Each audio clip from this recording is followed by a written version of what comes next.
ലഹരി പരിശോധനയ്ക്കിടെ ഹോട്ടലിൽ നിന്ന് ഇറങ്ങിയോടി അതിസാഹസികമായി രക്ഷപ്പെട്ട ഷൈൻ ടോം ചാക്കോയ്ക്ക് നാളെ ഹാജരാകണം എന്നാവശ്യപ്പെട്ടുകൊണ്ട് പോലീസ് നോട്ടീസ് കൈമാറിയിരിക്കുകയാണ്. നാളെ വൈകിട്ട് 3 മണിക്ക് എറണാകുളം നോർത്ത് പോലീസ് സ്റ്റേഷനിൽ ഹാജരാകാം എന്ന് ഷൈൻ ടോം ചാക്കോയുടെ കുടുംബം പോലീസിനെ അറിയിച്ചിട്ടുണ്ട്. നോട്ടീസ് കൈമാറി അല്പസമയം മുമ്പാണ് പോലീസ് സംഘം ഷൈൻ ടോം ചാക്കോയുടെ വീട്ടിൽ നിന്ന് പോയിരിക്കുന്നത്. നാളെ ഉച്ചതിരിഞ്ഞ് 3 മണിക്ക് ഷൈൻ ഹാജരാകും എന്നാണ് പിതാവ് ചാക്കോ അല്പസമയം മുമ്പ് പ്രതികരിച്ചത്. സൂരജ് സജി ചേരുന്നുണ്ട് വിവരങ്ങളുമായി. സൂരജ്, നാളെ വൈകിട്ട് 3 മണിക്ക് ഈ ഹോട്ടലിൽ നിന്ന് ഇറങ്ങിയോടിയതുമായി ബന്ധപ്പെട്ടുള്ള കാര്യങ്ങളിൽ വ്യക്തത തേടാൻ പോകുന്നു പോലീസ്. ഇവിടെ ആക്ഷേപമായി നിൽക്കുന്നത് ഇത് മാത്രമല്ല, വിൻസിയുടെ പരാതിയുണ്ട്. അത് ഗൗരവ സ്വഭാവത്തിലുള്ളതാണ്. അത് പോലീസിന് മുമ്പിലേക്ക് പരാതിയായിട്ട് എത്തിയിട്ടില്ല എങ്കിലും സർക്കാർ അതിൽ അന്വേഷണം നടത്താൻ പോകുന്നു. അതുപോലെ ഈ ഷൈൻ ടോം ചാക്കോയ്ക്കെതിരെ ഈ വിവാദങ്ങളുമായി ബന്ധപ്പെട്ട് സിനിമാ സംഘടനകൾ കടുത്ത നിലപാട് സ്വീകരിക്കാൻ പോകുന്നു. താൽക്കാലികമായി സിനിമയിൽ നിന്ന് മാറ്റി നിർത്തുന്നതടക്കം ആലോചിക്കാൻ നിർണായകമായ യോഗങ്ങൾ വിവിധ സിനിമാ സംഘടനകൾ ചേരാൻ പോകുന്നു. വരും ദിവസങ്ങൾ ഷൈനത്ര എളുപ്പമായിരിക്കില്ല. കടുപ്പമേറിയ ദിനങ്ങൾ മുന്നിൽ. സൂരൻ, ലഹരി പരിശോധനയ്ക്കിടെ പോലീസിനെ വെട്ടിച്ച് അതിസാഹസികമായി രക്ഷപ്പെട്ട ഷൈൻ ഒടുവിൽ പോലീസിന് മുന്നിലേക്ക് വീണ്ടും എത്തുകയാണ്. നാളെ 3 മണിക്ക് നേരിട്ട് പോലീസിന് മുന്നിൽ ഹാജരാകാൻ ആവശ്യപ്പെട്ടുകൊണ്ടാണ് ഇപ്പോൾ കുടുംബത്തിന് പോലീസ് നോട്ടീസ് നൽകിയിരിക്കുന്നത്. രാവിലെ 10 മണിക്ക് ഹാജരാകാനാണ് ആദ്യഘട്ടത്തിൽ പോലീസ് ആവശ്യപ്പെട്ടത്. പക്ഷേ ഷൈനിന് എറണാകുളത്ത് ഹാജരാകണമെങ്കിൽ സമയം വേണം എന്ന് കുടുംബം ആവശ്യപ്പെടുകയായിരുന്നു. അങ്ങനെ കുടുംബം ആവശ്യപ്പെട്ട പ്രകാരമാണ് നാളെ 3 മണി എന്ന സമയം ഈ പോലീസ് നിശ്ചയിച്ച് നൽകിയിരിക്കുന്നത്. കുടുംബം അത് സംബന്ധിച്ച് നോട്ടീസ് ഒപ്പിട്ട് വാങ്ങുകയും ചെയ്തു. ഷൈൻ ടോം ചാക്കോയുടെ പിതാവ് ചാക്കോയാണ് ഈ നോട്ടീസ് നിലവിൽ കൈപ്പറ്റിയിരിക്കുന്നത്. ഈ ഹോട്ടലിൽ നിന്ന് രക്ഷപ്പെട്ടതുമായി ബന്ധപ്പെട്ടുകൊണ്ട് കൂടുതൽ വ്യക്തത വരുത്തുന്നതിനും ചോദ്യം ചെയ്യുന്നതിനു വേണ്ടിയും ഹാജരാകണമെന്ന് ആവശ്യപ്പെട്ടുകൊണ്ടാണ് നോട്ടീസ് നൽകിയിരിക്കുന്നത്. ഈ വേദാന്ത ഹോട്ടലിൽ നിന്ന് ഓടി രക്ഷപ്പെട്ട സംഭവം വിവരിച്ചുകൊണ്ട് തന്നെയാണ് പോലീസിന്റെ നോട്ടീസ് എന്നാണ് പിതാവ് നമ്മളോട് ഇതിനു ശേഷം സംസാരിക്കുമ്പോൾ പറഞ്ഞത്. നാളെ എന്തായാലും 3 മണിക്ക് ഷൈൻ ടോം ചാക്കോ ഹാജരാകുമെന്ന് പിതാവ് ഇതിനുശേഷം നമ്മളോട് പ്രതികരിക്കുകയും ചെയ്തു. എല്ലാ അർത്ഥത്തിലും നിയമപരമായി സഹകരിക്കും. നാളെ തന്നെ ഷൈൻ ഹാജരാകുമെന്നുള്ളതാണ് കുടുംബം ഉറപ്പ് നൽകുന്നത്. അതോടൊപ്പം തന്നെ ഏതെങ്കിലും തരത്തിലുള്ള നിയമോപദേശം ഈ വിഷയത്തിൽ തേടിയിട്ടുണ്ടോ എന്ന് ചോദിച്ചപ്പോൾ ഒരു തരത്തിലുള്ള നിയമോപദേശവും തേടിയിട്ടില്ല. അഡ്വക്കേറ്റ് രാമപിള്ളയാണ് നിലവിൽ ഷൈൻ ടോം ചാക്കോയുടെ അഭിഭാഷകനായി പ്രവർത്തിക്കുന്നത്. നേരത്തെ ഉണ്ടായിരുന്ന കേസിൽ, ലഹരി കേസിൽ വാദിച്ചത് അദ്ദേഹമായിരുന്നു. പക്ഷേ എന്നാൽ പോലും ഈ ഘട്ടത്തിൽ ഒരു നിയമോപദേശം തേടിയിട്ടില്ല. നിയമോപദേശം തേടേണ്ട ഘട്ടത്തിലേക്ക് കാര്യങ്ങൾ എത്തിയിട്ടില്ല എന്നുള്ളതാണ് കുടുംബം പറയുന്നത്. അതുകൊണ്ട് തന്നെ നാളെ ഒരു സുഹൃത്തിനൊപ്പമായിരിക്കും നാളെ ഈ പോലീസിന് മുന്നിൽ ഹാജരാകുക എന്നുള്ളതാണ് കുടുംബാംഗങ്ങൾ അറിയിക്കുന്നത്. ഒരുപക്ഷെ അഭിഭാഷകനൊപ്പമോ എത്തുന്നതിനുള്ള സാധ്യതകളുമുണ്ട്. എന്തായാലും നാളെ പോലീസിന് മുന്നിലേക്ക് ഷൈൻ ടോം ചാക്കോ എത്തുമെന്ന അടിവരയിട്ട് ഉറപ്പിക്കുകയാണ് കുടുംബം. അപ്പോഴും ഷൈൻ ടോം ചാക്കോ എവിടെയാണ് എന്ന് സംബന്ധിച്ച് കുടുംബം ഒരു സ്ഥിരീകരണത്തിലേക്ക് പോകുന്നില്ല. എവിടെയാണ് ഷൈൻ എന്ന് സംബന്ധിച്ച് വിവരങ്ങളുണ്ടോ എന്ന് ചോദിച്ചപ്പോൾ അത് തങ്ങൾക്കും അറിയില്ല എന്നുള്ളതാണ് പറയുന്നത്. പക്ഷേ അവർ ഉറപ്പായും പറയുന്ന കാര്യം നാളെ നേരിട്ട് ഹാജരാകും എന്ന് അറിയിക്കുകയും ചെയ്യുന്നുണ്ട്. അങ്ങനെയെങ്കിൽ കൃത്യമായി ഷൈൻ എവിടെയുണ്ടെന്ന് സംബന്ധിച്ച് കുടുംബാംഗങ്ങൾക്ക് ധാരണയുണ്ട്. ഷൈനുമായി ഇവർക്ക് ബന്ധപ്പെടാൻ കഴിഞ്ഞിട്ടുണ്ട്. ഇന്നലെ ഈ സംഭവങ്ങൾക്ക് ശേഷം ഈ കുടുംബാംഗങ്ങളുമായി നമ്മൾ സംസാരിക്കുന്ന സമയത്ത് അവർ പറഞ്ഞിരുന്ന കാര്യം ഈ ഷൈനെ ബന്ധപ്പെടാൻ സാധിച്ചിരുന്നില്ല എന്നുള്ളതാണ്. പക്ഷേ ഇന്നലെയോടുകൂടി കുടുംബത്തിന് ഷൈനുമായി ബന്ധപ്പെടാൻ സാധിച്ചു എന്നുള്ളതാണ് നമുക്ക് സ്ഥിരീകരിക്കാൻ കഴിയാത്ത ചില വിവരങ്ങൾ. അതുകൊണ്ട് തന്നെയാണ് എത്രയും പെട്ടെന്ന് പോലീസിന് മുന്നിൽ ഹാജരായിക്കൊണ്ട് ഇതിനകത്ത് ഒരു താൽക്കാലികമായെങ്കിലും ഈ പ്രതിസന്ധിക്ക് ഒരു പരിഹാരം കാണുക എന്നാണ് കുടുംബം ലക്ഷ്യം വെക്കുന്നത്. പക്ഷേ അത് അവിടെ കൊണ്ട് അവസാനിക്കുമോ എന്ന് നമുക്ക് പറയാൻ കഴിയില്ല. സൂരജ് സജിയാണ് ഷൈൻ ടോം ചാക്കോയുടെ വീട്ടിൽ നിന്ന് വിവരങ്ങൾ പങ്കുവെക്കുന്നത്. വിഷ്ണു സുരേഷ് കൊച്ചിയിൽ നിന്ന് വിവരങ്ങളുമായി നമുക്കൊപ്പം ചേരുന്നുണ്ട്. വിഷ്ണു, ഈ ലഹരി പരിശോധനയ്ക്കിടെ ഹോട്ടലിൽ നിന്ന് അതിസാഹസികമായി കടന്നുകളഞ്ഞ് ഇറങ്ങിയോടിയ ഷൈൻ ടോം ചാക്കോ നാളെ വൈകിട്ട് 3 മണിക്ക് പോലീസിന് മുമ്പിൽ ഹാജരാകും എന്നാണ് കുടുംബം ഇപ്പോൾ അറിയിച്ചിരിക്കുന്നത്. എന്ത് തരത്തിലാണ് തുടർ നടപടികൾ, തുടർ നീക്കങ്ങൾ പോലീസ് ആലോചിക്കുന്നത്? വിഷ്ണു, അടിയന്തര സ്വഭാവമുള്ളൊരു നോട്ടീസാണിത്. സാധാരണഗതിയിൽ ഒരാൾക്ക് നോട്ടീസ് നൽകി 7 ദിവസത്തിനുള്ളിൽ ഹാജരാകാനാണ് ആവശ്യപ്പെടാറുള്ളത്. പക്ഷേ ഷൈനോട് നാളെ തന്നെ ഹാജരാകണം, ഷൈൻ അധികം സമയം നൽകേണ്ടതില്ല എന്നൊരു തീരുമാനത്തിലേക്ക് പോലീസ് എത്തുകയാണ്. ആ ഒരു പശ്ചാത്തലത്തിലാണ് ഇത്തരത്തിൽ ഒരു അടിയന്തര സ്വഭാവമുള്ള നോട്ടീസ് കൈമാറുകയും ചെയ്തത്. 10 മണിക്ക് ഹാജരാകണമെന്നാണ് ആവശ്യപ്പെട്ടത്. പക്ഷേ ഷൈൻ പൊള്ളാച്ചിലായതിനാൽ 3 മണിക്ക് ഹാജരാകാം എന്ന് കുടുംബം അറിയിക്കുകയായിരുന്നു. അത് ഏറെക്കുറെ പോലീസ് സമ്മതിക്കുകയും ചെയ്തിട്ടുണ്ട്. എറണാകുളം നോർത്ത് പോലീസ് സ്റ്റേഷനിലാണ് ഹാജരാകുക. ഷൈനോട് ചോദിച്ചറിയാനുള്ളത് പ്രധാനമായി 2 കാര്യങ്ങളാണ്. ഒന്ന്, എന്തിനാണ് ഈ ഡാൻസ് ഓഫ് പരിശോധനയ്ക്കിടയിൽ ഹോട്ടലിൽ നിന്ന് ഓടി രക്ഷപ്പെട്ടത്? മറ്റൊന്ന്, ലഹരി കൈവശം ഉണ്ടായിരുന്നോ? ആ ഒരു പശ്ചാത്തലത്തിലാണ് ഓടിയത്. ഈ കാര്യങ്ങൾ ചോദിച്ചറിയുക എന്ന ലക്ഷ്യത്തിലാണ് ഷൈനെ വിളിച്ചു വരുത്തുന്നത്. ഷൈനെ സംബന്ധിച്ചിടത്തോളം നിലവിൽ ആശങ്കപ്പെടേണ്ട സാഹചര്യങ്ങളൊന്നുമില്ല. പ്രത്യേകിച്ച് ഇതുമായി ബന്ധപ്പെട്ടൊരു പരാതിയോ കേസോ ഷൈനെതിരെ നിൽക്കുന്നില്ല. ഈ ഷൈന ഹോട്ടലിൽ നിന്ന് ഓടിയത് എന്തിന് എന്നൊരു ചോദ്യത്തിന് മറുപടി നൽകുക എന്ന ലക്ഷ്യത്തിലാണ് വിളിച്ചു വരുത്തുന്നത്. കഴിഞ്ഞ 5 ദിവസമായി ഷൈൻ പോലീസ് നിരീക്ഷണത്തിലായിരുന്നു. ആ നിരീക്ഷണത്തിനൊടുവിലാണ് ഷൈൻ്റെ മുറിയിൽ ഒരു പരിശോധനയ്ക്ക് പരിശോധനയ്ക്ക് വേണ്ടി മറ്റൊരാളെ തേടി എത്തിയെങ്കിൽ പോലും ഷൈനെ കൂടി ഉണ്ട് എന്നറിഞ്ഞ് ഷൈനെ കൂടി പരിശോധിക്കാം എന്നൊരു ധാരണയിലാണ് പോലീസ് എത്തിയത്. പക്ഷേ അവിടെ നിന്ന് ഷൈൻ രക്ഷപ്പെടുകയായിരുന്നു. അതിലൊക്കെ ഒരു വ്യക്തത വരുത്താൻ വേണ്ടിയാണ് പോലീസ് വിളിച്ചു വരുത്തിയിരിക്കുന്നത്. ഷൈൻ നാളെ 3 മണിയോടുകൂടി എത്തും. ഷൈനെ ACPയുടെ നേതൃത്വത്തിലുള്ള സംഘം ചോദ്യം ചെയ്യും. ഒരു വ്യക്തത അതുമായി ബന്ധപ്പെട്ട് വരും. അതിനുശേഷം എന്തെങ്കിലും തരത്തിലുള്ള അസ്വാഭാവികത ഉണ്ടെങ്കിൽ മാത്രമേ കൂടുതൽ നടപടിയിലേക്കൊക്കെ പോകൂ. രാസപരിശോധന എന്ന് നടത്താനുള്ളൊരു സാധ്യത നിലവിൽ നമ്മൾ നോക്കി കാണുന്നില്ല. കാരണം സാധാരണഗതിയിൽ ബ്ലഡ് ടെസ്റ്റ് ഒക്കെ നടത്തുക 2 ദിവസത്തിനിടയിലാണ്. അത്തരം സാഹചര്യങ്ങളൊന്നും ഇവിടെ ഇല്ല. കാരണം ഷൈൻ്റെ പക്കൽ നിന്നൊന്നും പിടിക്കുകയോ അത്തരം നടപടികളൊന്നുമില്ല. ഇപ്പോൾ ഈ മുടിയടക്കം പരിശോധിക്കണമെങ്കിൽ അതിന് ചില നിയമക്കുരുക്കൊക്കെ ഉണ്ട്. അതുകൊണ്ട് അത്തരം നടപടിയിലേക്ക് നിലവിൽ പോലീസ് പോകാൻ സാധ്യതയില്ല. ഒരു സേഫ് സോണിൽ തന്നെയാണ് ഷൈൻ ടോം ചാക്കോ ഇപ്പോൾ ഉള്ളത്. പക്ഷേ അയാളുടെ മൊബൈൽ ഫോൺ അടക്കം പരിശോധിക്കുന്ന ഘട്ടത്തിലേക്കൊക്കെ പോയാൽ ഒരു പക്ഷേ ഒരല്പം പ്രതിസന്ധി ഷൈൻ നേരിടേണ്ടി വരും. കഴിഞ്ഞ സമീപകാലത്തെ അയാൾ നിരീക്ഷിച്ച പോലീസിൻ്റെ ചില വിവരങ്ങൾ പോലീസിൻ്റെ പക്കലുമൊക്കെ ഉണ്ട്. അതെല്ലാം വെച്ചായിരിക്കും ഷൈനോട് ചോദ്യം ചെയ്യൽ നടത്തുക. പക്ഷേ അത്തരത്തിലൊരു കേസിലേക്ക് പോകാൻ മാത്രമുള്ള എവിഡൻസുകൾ പോലീസിൻ്റെ പക്കലുണ്ടോ? ഒരു ക്രിസ്റ്റൽ ക്ലിയർ എവിഡൻസ് പോലീസിൻ്റെ പക്കൽ ഇല്ല എന്ന് നമ്മൾ മനസ്സിലാക്കുന്നു. കേസെടുക്കുന്നില്ല എന്ന് തന്നെയാണ് ഇന്ന് രാവിലെ നാർക്കോട്ടിക് ACP പ്രതികരിക്കുകയും ചെയ്തത്. അതുകൊണ്ട് കേസെടുക്കാനുള്ള നടപടികളൊന്നുമില്ല. ഈ കാര്യങ്ങളൊക്കെ ചോദിച്ചറിയും. എന്തിന് ഹോട്ടലിലെത്തി, ആരാണ് കൂടെ ഉണ്ടായിരുന്നത്, ലഹരി ഉപയോഗിച്ചിട്ടുണ്ടോ, എന്തിനാണ് ഡാൻസ് ഓഫ് സംഘത്തെ കണ്ടപ്പോൾ ഓടി രക്ഷപ്പെട്ടത്, എവിടെയായിരുന്നു ഇത്രയും ദിവസം ഉണ്ടായിരുന്നത്, അക്കാര്യങ്ങളൊക്കെ വിശദമായി ചോദിച്ച് ഒരു വ്യക്തത വരുത്തി ഷൈനെ വിടാനുള്ള സാധ്യതയാണ് നിലവിലുള്ളത്. അതിനപ്പുറത്തേക്ക് മറ്റു കൂടുതൽ കടുത്ത നടപടിയിലേക്കൊന്നും പോകാനുള്ള സാധ്യതയില്ല. പക്ഷേ ഒരു പ്രധാനപ്പെട്ട കാര്യം, ഷൈൻ പോലീസിന്റെ റഡാറിലാണ്. ഇനി എന്തെങ്കിലും ഇത്തരത്തിലുള്ള സംഭവങ്ങൾ ഉണ്ടായാൽ ഉറപ്പായും ഷൈൻ ടോം ചാക്കോ ജയിലിനകത്തേക്കൊക്കെ പോകേണ്ടി വരുന്ന സാഹചര്യം ഉണ്ടാകുമെന്നാണ് പോലീസിൽ നിന്ന് ലഭിക്കുന്ന വിവരം. വിഷ്ണു സുരേഷാണ് വിവരങ്ങൾ നൽകിക്കൊണ്ടിരിക്കുന്നത്. എന്തിനാണ് ഈ പരിശോധനയ്ക്കിടെ കണ്ണുവെട്ടിച്ച് ഓടിക്കളഞ്ഞത് എന്നുള്ള കാര്യമാണ്. അതിൽ വ്യക്തത വരുത്താനാണ് പോലീസ് ശ്രമിക്കുന്നത്. ഡാൻസ് ഓഫിൻ്റെ പരിശോധനയ്ക്കിടെ നടൻ മുങ്ങിയത് എന്തിന് എന്നുള്ള കാര്യത്തിൽ ഉത്തരം തേടും. നാളെ വൈകിട്ട് 3 മണിക്ക് ഹാജരാകും എന്നാണ് ഷൈൻ ടോം ചാക്കോയുടെ കുടുംബം അറിയിച്ചിരിക്കുന്നത്. 3 പേർ ഷൈൻ ടോം ചാക്കോയെ കാണാൻ ഹോട്ടലിലേക്ക് എത്തിയിട്ടുണ്ട്. അവരിൽ നിന്ന് വിവരങ്ങൾ ശേഖരിക്കുന്ന നടപടിയുമൊക്കെ പോലീസ് മുന്നോട്ട് കൊണ്ടുപോവുകയാണ്. ഷൈൻ ടോം ചാക്കോയുടെ പിതാവ് നേരത്തെ അല്പസമയം മുമ്പ് പ്രതികരിച്ചിരുന്നു. അദ്ദേഹത്തിൻ്റെ വാക്കുകളിലേക്ക് ഒരിക്കൽ കൂടി. അത് സ്റ്റേഷനിൽ അവർക്ക് എന്തോ ചോദ്യങ്ങൾ ചോദിക്കാൻ വേണ്ടിയിട്ട് സ്റ്റേഷനിൽ ഹാജരാകാൻ പറഞ്ഞിട്ടുണ്ട്. അപ്പോൾ നാളെ 3 മണിക്ക് അവൻ അവിടെ പോലീസ് സ്റ്റേഷനിൽ വരും. ICയുടെ അത് തിങ്കളാഴ്ച അതിനും പങ്കെടുക്കും. അത് വേദാന്ത ഹോട്ടലിൽ നിന്ന് ഇറങ്ങി ഓടിപ്പോയതിനെ പറ്റിയിട്ടുള്ള ഒരു നോട്ടീസാണ് തന്നിരിക്കുന്നത്. ചോദിച്ചറിയാൻ കേസ് ആയിട്ടില്ലല്ലോ. കേസൊക്കെ ആയി വരുമ്പോഴല്ലേ പമ്പ് അപ്പോൾ അതിനെപ്പറ്റി ആലോചിക്കുക. ഇതിങ്ങനെ കുറെ ഓലപ്പാമ്പുകളല്ലേ, അതൊക്കെ വരിട്ടാവും. അത് കഴിഞ്ഞിട്ട് കേസാകുമ്പോൾ നമുക്ക് വക്കീലിനായിട്ട് ബന്ധപ്പെടാം. ഏതായാലും ഷൈൻ ടോം ചാക്കോ നാളെ പോലീസിന് മുന്നിലേക്ക് ഹാജരാകാൻ പോകുന്നു.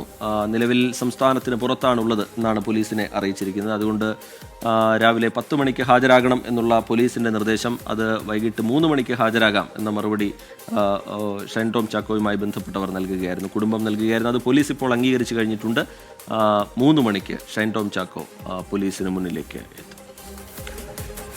കനത്ത മഴയിൽ പത്തനംതിട്ട കനറ ബാങ്ക് ശാഖയിൽ വീണ്ടും വെള്ളം കയറി. ATM മുറിയിലും ബാങ്കിനകത്തുമാണ് വെള്ളം കയറിയത്. അവധിയായതിനാൽ ബാങ്ക് തുറന്നിരുന്നില്ല. വെള്ളം കയറിയതറിഞ്ഞ് ജീവനക്കാർ എത്തി ബാങ്ക് തുറന്ന് പരിശോധിക്കുകയാണ്.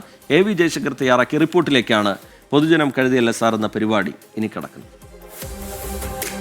കനറ ബാങ്ക് ശാഖയിലാണ് ചെറിയ മഴയിൽ വീണ്ടും വെള്ളക്കെട്ട് ഉണ്ടായിരിക്കുന്നത്. കഴിഞ്ഞ ആഴ്ച ഇതേ ബാങ്ക് ശാഖയിൽ വലിയ തോതിൽ വെള്ളം ഉണ്ടായിരുന്നു. അന്ന് ഫയർഫോഴ്സ് ഒക്കെ ഇടപെട്ടാണ് ഈ വെള്ളക്കെട്ട് ഒഴിവാക്കിയത്. നമുക്ക് ആ ദൃശ്യങ്ങളിൽ ബാങ്കിൻ്റെ ATM സെൻറ്റർ കാണാം. ATM സെൻറ്ററിനകത്ത് മുഴുവൻ വെള്ളമാണ്. നിലവിൽ ഈ പണമിടപാടുകാർക്ക് ഈ ATM സെൻറ്ററിൽ എത്തി പണം പിൻവലിക്കാൻ ഉൾപ്പെടെ വലിയ ബുദ്ധിമുട്ടുണ്ടാകുന്ന ഒരു സാഹചര്യമാണ് നിലവിലുള്ളത്.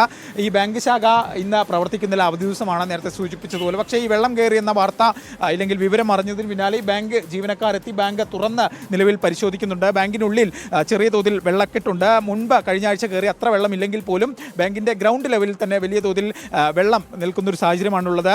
ഈ ബാങ്കിൻ്റെ ബാറ്ററി റൂമിലടക്കം ബാങ്കിലെ പ്രധാനപ്പെട്ട എല്ലാ മുറികളിലും തന്നെ വെള്ളക്കെട്ടുണ്ടെന്നാണ് ജീവനക്കാർ പറയുന്നത്. അവധി ദിവസമാണ്, ബാങ്ക് പരിശോധനയ്ക്ക് വേണ്ടി തുറന്നിരിക്കുകയാണ്. അതുകൊണ്ട് തന്നെ നിയമപരമായി നമുക്ക് ബാങ്കിനുള്ളിൽ പ്രവേശിക്കാനുള്ള ഒരു അനുമതിയില്ല. അതുകൊണ്ട് തന്നെ പുറത്തു നിന്ന് മാത്രമാണ് നമ്മൾ റിപ്പോർട്ട് ചെയ്യുന്നത്. പക്ഷേ ഈ ജീവനക്കാർ പറയുന്നതനുസരിച്ച് ബാങ്കിനുള്ളിൽ ഉൾപ്പെടെ വലിയ തോതിൽ വെള്ളമുണ്ട്. ഈ ബാറ്ററി റൂമിൻ്റെ ഉൾപ്പെടെ പ്രവർത്തനത്തെ ബാധിക്കും. അവധി ദിവസം ദിവസങ്ങളൊക്കെ കഴിഞ്ഞ് ഈ ബാങ്ക് തുറക്കുന്ന അന്ന് ഇത് ഈ ബാങ്കിൻ്റെ പ്രവർത്തനത്തെ തന്നെ ബാധിക്കാനുള്ള സാധ്യതയുണ്ട്. കാരണം ഇനി ഈ വെള്ളക്കെട്ട് പൂർണ്ണമായി പരിഹരിച്ച് ഒപ്പം തന്നെ ഈ ശാഖ വൃത്തിയാക്കിയതിന് ശേഷമൊക്കെ ബാങ്കിനുള്ളിൽ വീണ്ടും ജീവനക്കാർക്കും ഇടപാടുകാർക്കുമൊക്കെ എത്താൻ സാധിക്കും. ഈ ബാങ്കിന് സമീപത്തുള്ള ഓടകളുടെ തകരാറാണ് ഇത്തരത്തിൽ വീണ്ടും തുടർച്ചയായി ചെറിയ മഴയിൽ പോലും വെള്ളക്കെട്ടുണ്ടാകും കാരണമെന്നാണ് സമീപവാസികൾ ആയിട്ടുള്ള ആളുകളും നാട്ടുകാരും ഒക്കെ പറയുന്നത്. അത്തരത്തിൽ ഈ ഓട ശരിയാക്കാത്തതാണ് വെള്ളക്കെട്ടിന് കാരണം. ചെറിയ മഴ ഉണ്ടാകുമ്പോൾ തന്നെ ഈ ഓട തകരാറിലാകും. അടുത്തൊരു പാലം നിർമ്മാണം നടക്കുന്നുണ്ട്, അതിൻ്റെ ഭാഗമായി ഓടകളൊക്കെ പുനഃക്രമീകരിച്ചിരുന്നു. അങ്ങനെ അത്തരത്തിൽ വെള്ളം കെട്ടിക്കിടക്കുന്നതാണ് ഇത്തരത്തിൽ പ്രശ്നങ്ങൾക്ക് കാരണം എന്നാണ് നാട്ടുകാരുൾപ്പെടെയുള്ള ആളുകൾ പറയുന്നത്. നാട്ടുകാർ ഒക്കെയുള്ള ആളുകൾ ഇവിടെ കൂടി നിൽക്കുന്നുണ്ട്. എന്തായാലും ഒരു ഓട്ടോ ചേട്ടൻ നമ്മോട് പ്രതികരിച്ചു. ചേട്ടാ, ഈ വെള്ളക്കെട്ടിന് കാരണം എന്താ? ഓട പ്രശ്നമാണോ? ഓട പ്രശ്നമാണ് മുഖ്യ കാര്യം. ആ മെയിൻ ഓടലോട്ട് വെള്ളം പോകുന്നില്ല, അതുകൊണ്ടാണ് കാര്യം. നേരെ ഇങ്ങോട്ട് ഇറങ്ങുമല്ലേ? നേരെ കലിവാരത്തോട്ട് ഇറങ്ങേണ്ടേ, അങ്ങനെ പോകുന്നില്ല.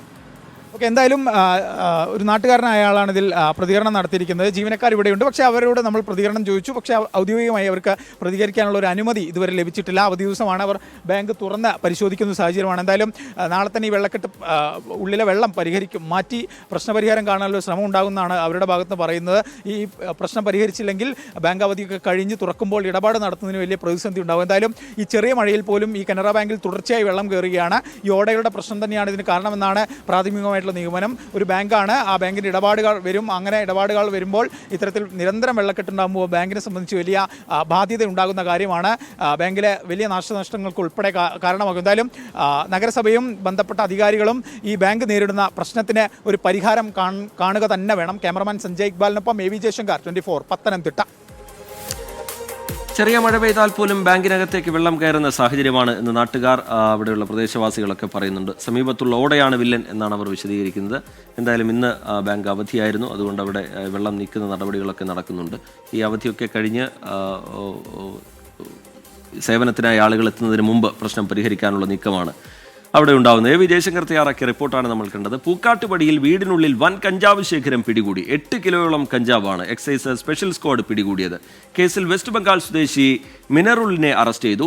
ഇന്ന് മാത്രം എറണാകുളം ജില്ലയിൽ 13 കിലോ കഞ്ചാവാണ് പിടികൂടിയത്. വിഷ്ണു സുരേഷ് വിവരങ്ങളുമായി ചേരുന്നുണ്ട് കൊച്ചിയിൽ നിന്ന്. വിഷ്ണു, ഇന്ന് ജില്ലയിൽ നിന്ന് രാവിലെ മുതൽ നമ്മൾ കേൾക്കുന്നുണ്ട് വിവിധ ഇടങ്ങളിൽ നിന്നായുള്ള ലഹരിവേട്ട. അതിൽ തന്നെ 5 കിലോയിലധികം കഞ്ചാവൊക്കെ ഒരു സ്ഥലത്ത് നിന്ന് പിടികൂടുന്ന സാഹചര്യം.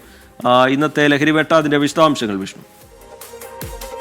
എറണാകുളത്ത് എക്സൈസിന്റെ പരിശോധനകളൊക്കെ തുടരുകയാണ് ലഹരിയുമായി ബന്ധപ്പെട്ട്. അതിനിടയിലാണ് ഇന്ന് പൂക്കാട്ടുപടി ചെമ്പറക്കയിൽ ഒരു അതിഥി തൊഴിലാളിയുടെ ഇതര സംസ്ഥാനക്കാരൻ്റെ താമസിച്ചിരുന്ന വീട്ടിൽ നിന്ന് 8 കിലോ കഞ്ചാവോളം എക്സൈസ് പിടികൂടിയത്. എക്സൈസിന്റെ സ്പെഷ്യൽ സ്ക്വാഡാണ് പിടികൂടിയത്. ഇയാളിവിടെ ഇത്തരത്തിൽ വിൽപ്പന നടത്തുന്ന, പുറത്തുനിന്ന് എത്തിച്ച് ഇവിടെ കൊണ്ടുവന്ന് സൂക്ഷിച്ച് വിൽപ്പന നടത്തുന്ന കഞ്ചാവാണ് പിടികൂടിയത്. രഹസ്യവിവരത്തിന്റെ അടിസ്ഥാനത്തിൽ നടത്തിയ പരിശോധനയിലാണ് ആ പ്രതിയെ പിടികൂടിയത്. വെസ്റ്റ് ബംഗാൾ സ്വദേശി മിനറുൽ ആണ് ഇത്തരത്തിൽ കഞ്ചാവ് നടത്തിയത്. ഈ ദൃശ്യങ്ങളിൽ കാണുന്നത് കഞ്ചാവ് സൂക്ഷിച്ചിരുന്ന ചാക്ക് ആണത്. ഏകദേശം 8 കിലോ അടുത്ത് ഉണ്ടെന്നാണ് ഈ ഘട്ടത്തിലുള്ള വിലയിരുത്തൽ. ഇത്തരത്തിൽ ഈ പ്രദേശത്ത് ഇങ്ങനെ ഇതര സംസ്ഥാനക്കാർക്കിടയിലും വിദ്യാർത്ഥികൾക്കിടയിലും ഒക്കെ കഞ്ചാവ് വിൽപ്പന നടത്തുന്ന പ്രധാനിയാണ് ഇയാൾ എന്നുള്ളതാണ് വിലയിരുത്തൽ.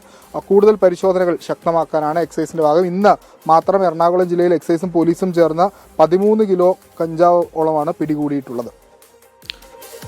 വിഷ്ണു സുരേഷ് കൊച്ചിയിൽ നിന്ന് വിശദാംശങ്ങൾ നൽകുകയായിരുന്നു. ഇന്ന് മാത്രം 13 കിലോ കഞ്ചാവാണ് എറണാകുളം നഗരപരിധിയിൽ നിന്ന് മാത്രം പിടികൂടിയിരിക്കുന്നത്. കഴിഞ്ഞ 17 ദിവസമായി സെക്രട്ടേറിയറ്റിന് മുന്നിൽ വിവിധ സമരമുറകളുമായി പ്രതിഷേധത്തിലാണ് വനിതാ CPO റാങ്ക് ഹോൾഡേഴ്സ്. റാങ്ക് ലിസ്റ്റിന്റെ കാലാവധി നാളെ അവസാനിക്കാനിരിക്കെ സമരരംഗത്തുള്ള 3 വനിതാ CPO ഉദ്യോഗാർത്ഥികൾക്കുൾപ്പെടെ 45 പേർക്ക് നിയമന ശുപാർശ നൽകിയിരിക്കുകയാണ്. വിവിധ വിഭാഗങ്ങളിലായി 45 ഒഴിവുകൾ റിപ്പോർട്ട് ചെയ്തതോടെയാണ് നിയമന ശുപാർശ. അതേസമയം നിയമന ശുപാർശ കിട്ടാത്തവർ സെക്രട്ടേറിയറ്റിന് മുന്നിൽ സമരം തുടരുകയാണ്. പ്രതീകാത്മക ബാലറ്റ് പെട്ടിയിൽ വോട്ട് ചെയ്താണ് ഇന്നത്തെ പ്രതിഷേധം. വിവരങ്ങളുമായി മേഘ്ന മുരളി ചേരുന്നുണ്ട്. മേഘ്ന, ഈ 45 പേർക്ക് നിയമന ശുപാർശ, അതിൽ തന്നെ ഈ സമരത്തിന്റെ ഭാഗമായുള്ള 3 പേർക്ക് 2 ദിവസം മുമ്പ് നിയമന ശുപാർശ കിട്ടിയിട്ടുണ്ട്. അവർ പോവുകയും ചെയ്തു, സമരത്തിൽ നിന്ന് അവർ മാറുകയും ചെയ്തിട്ടുണ്ട്. ബാക്കിയുള്ളവരുടെ കാര്യം ഇപ്പോഴും കഷ്ടം. പ്രതിഷേധം തുടരുന്നു. ഇന്നത്തെ പ്രതിഷേധം എങ്ങനെയായിരുന്നു മേഘ്ന?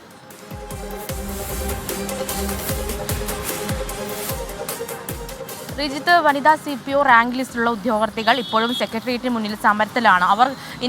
അവർക്ക് മുന്നിലുള്ളത് മണിക്കൂറുകൾ മാത്രമാണ്. നാളെ ഏപ്രിൽ 19 ഇവരുടെ റാങ്ക് ലിസ്റ്റ് കാലാവധി 967 പേർ ഉൾപ്പെടുന്ന ഈ റാങ്ക് ലിസ്റ്റിന്റെ കാലാവധി അവസാനിക്കുകയാണ്. അതോടുകൂടി തന്നെ ഇവർ ഇനി ഇവിടെ സമരം തുടരുന്നതിലോ അല്ലെങ്കിൽ ഇനി വിവിധ സമരമുറകളുമായി മുന്നോട്ട് വരുന്നത് കൊണ്ടോ യാതൊരുവിധ പരിഹാരവും ഉണ്ടാകുന്നില്ല. അതിലൊരു പ്രശ്ന പരിഹാരത്തിലേക്കോ അല്ലെങ്കിൽ ഇവരുടെ ആവശ്യങ്ങൾ, നിയമ കാലാവധി അത് പരമാവധി ആൾക്കാർക്ക് നിയമനം നൽകുക എന്നുള്ളവരുടെ ആവശ്യം നാളെ കൊണ്ട് ഈ സമരമുറകളൊക്കെ ഇവർക്ക് അവസാനിപ്പിക്കേണ്ടി വരുമെന്നുള്ളത് തന്നെയാണ് ഇവർ പ്രധാനമായും പറയുന്നത്. നമ്മൾ ഇവരോട് സംസാരിക്കുമ്പോഴടക്കം ഇവർക്ക് ഇനി നാളെ എന്തെങ്കിലും തരത്തിലൊരു സമരമുറയുമായി മുന്നോട്ട് വരുമോ എന്ന് ചോദിക്കുമ്പോൾ അതിനവർക്ക് കാര്യമില്ല. അതായത് ഇനിയൊരു സമരമാർഗവുമായി മുന്നോട്ട് വരുന്നത് കൊണ്ട് കാര്യമില്ല. നാളെ 12 മണിയോടുകൂടി തന്നെ ഈ റാങ്ക് ലിസ്റ്റിൻ്റെ കാലാവധി അവസാനിക്കുമെന്നുള്ളതാണ്.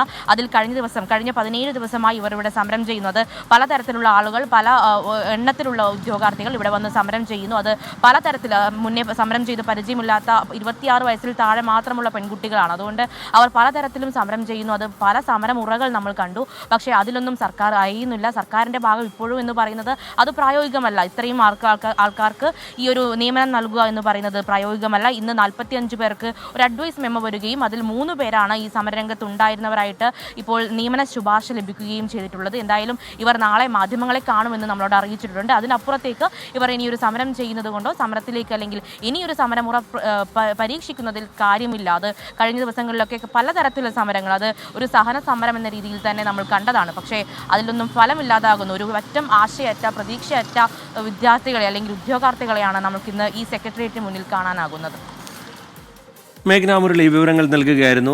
റാങ്ക് ലിസ്റ്റിന്റെ കാലാവധി നാളെ അവസാനിക്കുകയാണ്. ഇനി സമരവുമായി മുന്നോട്ട് പോയിട്ട് കാര്യമില്ല എന്നുള്ള കാര്യം അവർക്കറിയാം. ഇന്നുകൂടി സമരരംഗത്ത് അവർ തുടരും. റാങ്ക് ലിസ്റ്റിന്റെ കാലാവധി പൂർത്തിയാവുന്നതുവരെ സമരരംഗത്ത് തുടരും എന്നാണ് ഉദ്യോഗാർത്ഥികൾ അറിയിച്ചിരിക്കുന്നത്. മേഘ്ന മുരളി വിശദാംശങ്ങൾ നൽകുകയായിരുന്നു. ലഹരിക്കും അക്രമത്തിനുമെതിരെ 24 chief editor R Sreekandan Nair നയിക്കുന്ന SKN40 കേരള യാത്ര കണ്ണൂർ ജില്ലയിലെ പര്യടനം തുടരുകയാണ്. കണ്ണൂർ ജില്ലയിൽ നിന്നും വലിയ പിന്തുണയാണ് ലഹരി വിരുദ്ധ യാത്രയ്ക്ക് ലഭിക്കുന്നത്. ഓരോ കേന്ദ്രങ്ങളിലും വൻ പൊതുജന പങ്കാളിത്തമാണ് കേരള യാത്രയ്ക്ക് കിട്ടിയത്. യാത്രയുടെ കണ്ണൂർ ജില്ലയിലെ പര്യടനം അല്പസമയത്തിനകം അവസാനിക്കും. യാത്ര നാളെ കാസർഗോട്ടേക്ക് കടക്കും.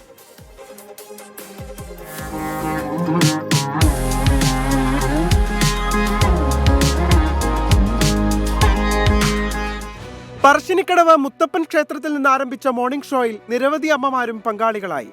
ലഹരി വിരുദ്ധ പ്രവർത്തനങ്ങൾക്കായി രൂപീകരിച്ച മദേഴ്സ് ആർമിയാണ് യാത്രയോടൊപ്പം ചേർന്നത്.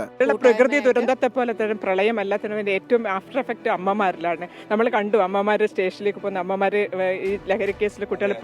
അപ്പോൾ അത്തരം അവരെ തന്നെ അവരൊപ്പം ഈ കുട്ടികളെയും കൂടെ എങ്ങനെ മാറ്റിയെടുക്കും. അതുപോലെ തന്നെ വളർന്നു വരുന്ന തലമുറയാണ് നമുക്ക് വേണ്ടതിനി. അപ്പോൾ ആ മക്കളെ രക്ഷപ്പെടുത്തുക എന്നുള്ളത് നമ്മൾ ഓരോരുത്തരും കടമയാണ്.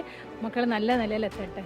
തുടർന്ന് യാത്രയെത്തിയ ധർമ്മശാലയിൽ സ്ത്രീകളും കുട്ടികളും അടക്കം 100 കണക്കിന് പൊതുജനങ്ങൾ ഒഴുകിയെത്തി. ലഹരി വിരുദ്ധ സന്ദേശമുണർത്തിയ കലാപരിപാടികളും അരങ്ങേറി.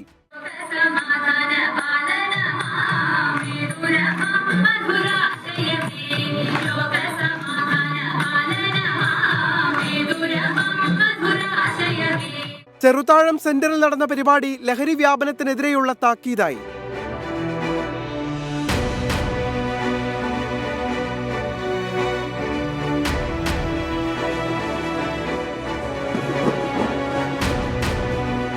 എല്ലാവരും ഈ നാട് ഒറ്റക്കെട്ടായി ശത്രുവായി പ്രഖ്യാപിച്ചുകൊണ്ട് പോരടിക്കേണ്ട ഒന്നാണ് ലഹരി. ആ ലഹരിക്കെതിരായ പോരാട്ടത്തിന് 24 SKN നടത്തുന്ന പ്രവർത്തനത്തിന് എല്ലാ പിന്തുണയും ഈ കല്യാശ്ശേരിയും അതോടൊപ്പം തന്നെ ഈ ചെറുതാഴവും ഇതിനോടകം തന്നെ അറിയിച്ചു കഴിഞ്ഞു. മാട്ടൂൽ മൻഷ ക്യാമ്പസിലെ വിദ്യാർത്ഥികളും മതപണ്ഡിതരും യാത്രയുടെ ഭാഗമായി. വൈകിട്ട് മാട്ടൂൽ സെൻട്രൽ ബീച്ചിലെത്തിയ SKN40 സംഘത്തോടൊപ്പം ചേരാൻ ഒരു നാടൊന്നാകെ ഒഴുകിയെത്തി. ലഹരി മാഫിയക്കെതിരെ ശക്തമായി പൊരുതുന്ന ധീര കൂട്ടായ്മയ്ക്കൊപ്പം ചേർന്നായിരുന്നു പരിപാടി.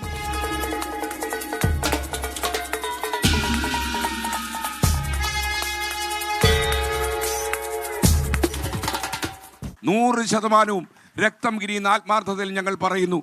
ഈ ലഹരി മാഫിയകൾ, ഈ ലഹരി സംഘങ്ങൾ നമ്മുടെ കുഞ്ഞുങ്ങളെ കൊലയ്ക്ക് കൊടുക്കും, നമ്മുടെ കുട്ടികളെ ഇല്ലാതാക്കും.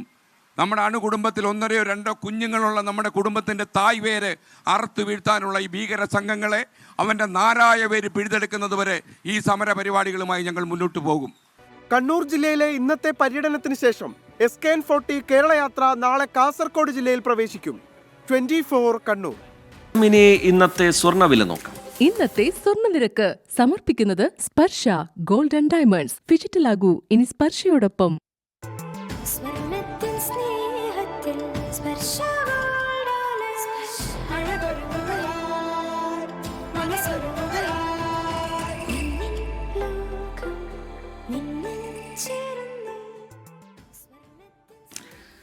പൊതുജനം കരുതിയല്ല സാർ എന്ന പരിപാടിയുടെ ഇന്നത്തെ അധ്യായം ഇവിടെ പൂർത്തിയാവുകയാണ്.